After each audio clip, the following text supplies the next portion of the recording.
Hi, I'm Yana. Hi, I'm Simon. Welcome back to Rooted in Dirt HQ. Today we're going to be talking about progressive overload in training, what it is, what it's all about, and why you should adopt progressive overload yourself. So, Yana, you were the one who wanted to talk about training load this week. Can you tell the audience why it is you wanted to chat about overload? Yes, absolutely. So we spoke about goal setting and the importance and the parameters around that last week. And I thought to myself that I often get athletes that come to me with a particular goal. Let's call it the 3-hour marathon. And the first question that they ask me is, what mileage do I need to run in order to achieve that goal? And of course, the answer depends on many things. It depends on your training and your injury history and status. It depends on your proportion of fast and slow twitch muscle fibers. It depends on your life, your capacity to train, your ability to handle speed work versus your long runs. And so essentially what that all means is that there is no magic number. And in addition to this, I also think that there is a misconception amongst athletes commonly that load is equal to and only equal to volume as in mileage. So I think it's important for us to dig into this. And so starting off, Simon, can you tell us a little bit about progressive overload and why is it important to know about? Yeah, so progressive overload I would say it's a practice rather than a concept. Some people might think of it as a concept because they never practice it. And we do get athletes that are challenging to work with in this regard. But it is a practice of gradually increasing the training workload that you're exposed to over time, rather than sort of, trying to go all in all at once. And then normally what happens if you sort of ramp your training volume, mileage, intensity, whatever it is, too quickly, you can have some problems that arise.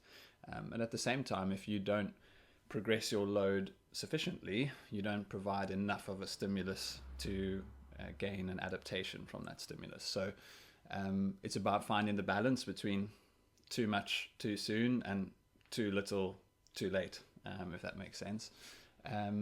It's born from Hans Seiler's general adaptation syndrome theory, which describes sort of physiological and psychological response to stresses. And there's 3 phases, which are alarm, resistance, and exhaustion. And in his theory, Seiler sort of hypothesized or theorized that when you're initially exposed to a stressor, so think like a 5K or a training run or a race or whatever, there's an alarm phase within the body. So there's all sorts of signaling going on. Metabolites start to increase in the soul and in the blood. There's hormonal changes in pH balance. Lactates, hydrogen ions start to accumulate. And in this alarm phase, there is the stress response, like fight or flight. Your body responds to what's in front of it. And then when that sort of stress starts to dissipate, so maybe you've stopped your run, there's what we call the resistance phase. So we're still sort of adapting to this change in our homeostasis, but the body always wants to tend back to homeostasis, back to rest and comfortable. And then Seiler's third part is exhaustion. So Seiler sort of theorized that if you don't apply rest, enough rest between stresses, then you get this sort of chronic fatigue, overreaching, exhaustive state. So there's been a lot of work post Hans Seiler's general adaptation syndrome, which has described this concept of supercompensation. So, if you want to, again, when you add that stressor the first time, the body normally responds in the resistance stage by getting to a new level of performance, right? That's the amazing thing about the human body. It adapts to the stimulus that you apply. So there have been progressions of this theory to suggest that we can achieve supercompensation, which means we exceed our prior performance level but we have to manage that rest recovery period really well between sort of successive stresses. And so, super compensation sounds a little bit risky. Are you saying that it is that balance between pushing your body and recovery that are the key components to getting that right and making the most of it? Or is there anything else that we need to take into consideration? It's only risky in a sense of, you can get it horribly wrong on both sides, I guess. Like I said, if you apply too much of a stimulus too quickly, you can run into exhaustion. And if you don't apply enough of a stimulus at the same time, you won't achieve that supercompensation effect. So, some people might, if you're more conservative as a coach, as an athlete, you might err on the sort of rather safe than sorry, and allow for a little bit more rest. And then there are times in training where maybe you want to, provide a functional overreaching stimulus. So for a short period of time, you sort of load the athlete and you try and maximize that supercompensation effect. But I won't say it's not risky in and of itself. It's there's really good evidence that suggests that supercompensation is a thing. The body does adapt to training stimulus. We get different sort of mRNA gene transcription levels. We can actually measure them, which tell us about the adaptations that are going to take place. So if we can observe these in the body, then we know that there'll be mitochondrial biogenesis. And we know for endurance athletes, it's all about the mitochondria. So we can apply stresses to the athlete and we can go and measure those things, and then we can know whether we are giving an adequate stimulus or not. And again, as the athlete gets fitter and fitter, you've got to apply a progressively greater stimulus every time if you want to achieve those same effects. So it's this ongoing process of progressive overload. Yeah. I mean, I think you said an adequate or an appropriate stimulus then. I think that's really important, because one of the things you spoke about on Instagram this week was the unhealthy obsession that some trail and ultra runners have with numbers. And, that's really, there are a couple of things here, one is if you're really sort of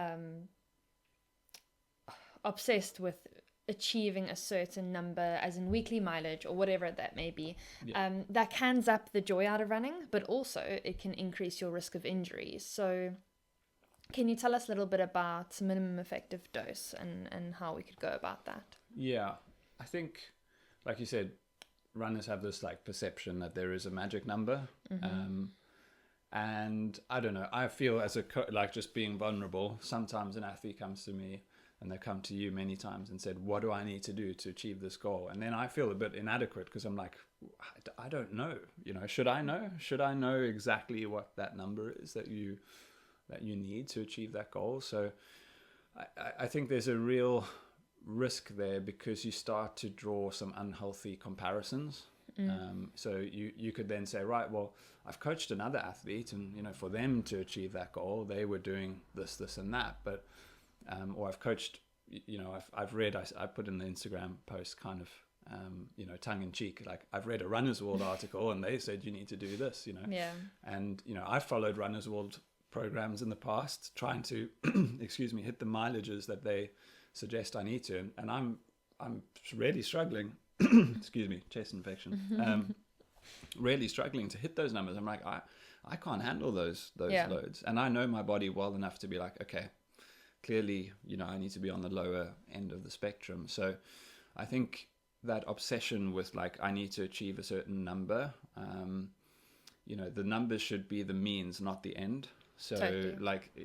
The numbers accumulate through a good training process. And if you're fixated on what someone else is doing, or, what you've heard you need to be doing to achieve a certain goal, that's a huge problem. The body, it's less important about what the numbers are. It's more important about your ability to adapt to the stimulus. This is the whole concept of progressive overload. The number can be whatever it is, but if you're trying to do too much, or if you're doing not enough, the body's sitting there thinking, well, I'm not making the improvement, right? So you've got to sort of meet the athlete where they're at, rather than try and aim for some abstract number, I would say. I don't know. It's healthy to have some number targets, like some athletes like that, I guess. I don't know if you've worked with athletes before that they're motivated by hitting certain targets. So it's not like, I'm not saying throw the baby out with the bathwater in terms of numbers, but I think when you become hyperfixated and obsessive about it, it's becomes more of a problem than anything else. Absolutely. I think particularly where that comes in is athletes sometimes feel pressure, and I've absolutely been in this boat, recently perhaps even, whereby you might feel off, you might have been underfueled during the day, you might be super stressed, there might just be a little niggle in your body, and because you think you're not going to hit your weekly mileage, you go for that run. Yeah. And you absolutely should not have gone for that run. Oh, and I get it as well, because even on Strava, and I'll come back to minimum effective dose because you asked about that, but like even on Strava, every week on a Monday morning it resets to 0. So on a Sunday in the evening, I'm thinking, my goodness, look at my numbers, look at my mileage for the week. I've done so well, and I get to Monday and I'm like deflated, like I'm going to have to get back, not only just get back up there, but I'm going to have to exceed that if I want to achieve progressive overload. And that is not what progressive overload is. So there are different ways that you can progress a training stimulus. And we will discuss some of these for trail running in our subsequent episode. But there are other ways that you can provide that stimulus that the body needs to have that stress response, to then adapt, to then achieve the supercompensation effect, other than just adding in more load, adding in more load, adding in more load. So that's a common trap that we fall into. Just coming back to minimum effective dose. So I had a good chat with a very experienced coach about this quite recently, actually. And, we were talking about, we see new training theories and double threshold days, and, Tom Evans doing his training for UTMB and stuff like that. And then it's, we think, wow, we put these things on a pedestal, like, wow, you need to be doing 100-mile weeks, 200-mile weeks, weighted vest training, double threshold, blah, blah, blah. And while it looks super sexy and it's like, wow, that seems amazing, you do as a coach start to wonder, okay, that's great, but what's the risk on the other end of that? Yeah, and then totally. and then on the flip side of that, you start to wonder, what's the minimum effective dose? So what's the least amount of stimulus I can provide to achieve the performance outcome that or goal that the athlete has? So the athlete wants to win UTMB, or the athlete wants to run sub 3 hours. Do they have to be doing all of that stuff that they're doing in order to achieve it? Or are there other ways that might, keep them safer in the sport for longer? And I gave 2 examples on the Instagram post, in Anton Krupicka and David Goggins, who, for very different reasons, 2 guys, I would say, completely on different ends of the spectrum, right? Yeah. However, both, there's a romanticizing of the volume and the hard work that needs to go in to achieve that those levels of performance, and both have run into overtraining syndrome, stress fractures, etc. on the other end of that sort of hyper focus on volume. Yeah. So yeah, it's the minimum effective doses. What can I do? What stimulus can I apply that's not necessarily going to take that athlete over the edge, but I'm still going to get the performance goal? Absolutely. I mean, in training, more certainly isn't always more, and we implement, in our work lives and other parts of our lives, we think about working smart instead of working hard, and I think that athletes don't always consider that, like I said, more isn't always more, but also it is hard work to dedicate time to the gym. It is hard work to dedicate time to the bike, and so these are, and to rest and recovery, Totally. So it's like you're putting in all that effort, but at the same time, the flip side of the general adaptation syndrome is not just about the stimulus, it's also about the recovery. So you've got to get both of those things right. And I would say more people, I don't know, I just feel more people are, stimulus focused, volume focused than recovery, rest, adaptation focused. So it's just something to keep in mind as coaches and as athletes, that we are always thinking about how we can modify training load and progress it when we need to, but not being over focused on numbers. Yeah, absolutely. So we've covered a fair amount, I'd say, in this conversation. If the audience is listening, what would you say are the sort of key take-home messages to take away from today's discussion? Well, if you can. My key take-home would be that the body can, it's less about what the training is. Okay, forget about what the training is. Forget about how far you ran today. Is it 9.5? This is another thing. Sorry, no, you asked me for a take-home message. The amount of athletes that they come, it's like, I had to stop my watch at 1 hour exactly, or I ran an extra 2 laps in the car park so that I could get to 10 Ks or 10 miles. And I'm like, your body does not care that you ran an extra lap around the car park. I'm sorry, I hate to say it, I hate to be that guy, but it really doesn't matter. So the body doesn't know, the body doesn't keep count or keep score in that sense. It adapts to, what you put in front of it. So you've got to place an appropriate load in front of the body, and then it will adapt, and then you will achieve those performance goals that you've set out. So approach your training with this progressive overload sort of view in mind. What can I do to just add on a little bit more, or even change up my stimulus a little bit? I often do some reflection. Go and look at your previous training block, right? What did you do well?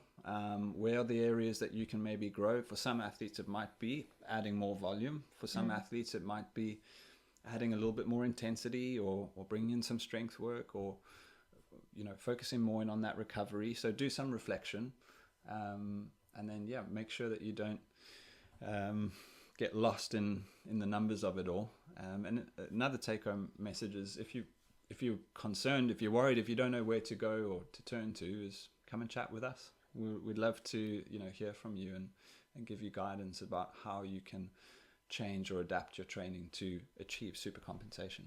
Absolutely. And on that, we would love to hear from you. Please provide your comments on your thoughts on our conversation today. Also, we're interested to find out from you, are you a low mileage athlete, a high mileage athlete? Do you embrace cross training? Do you embrace or prioritize strength training? Have you learned any lessons, and what would you like to share with us and with other listeners?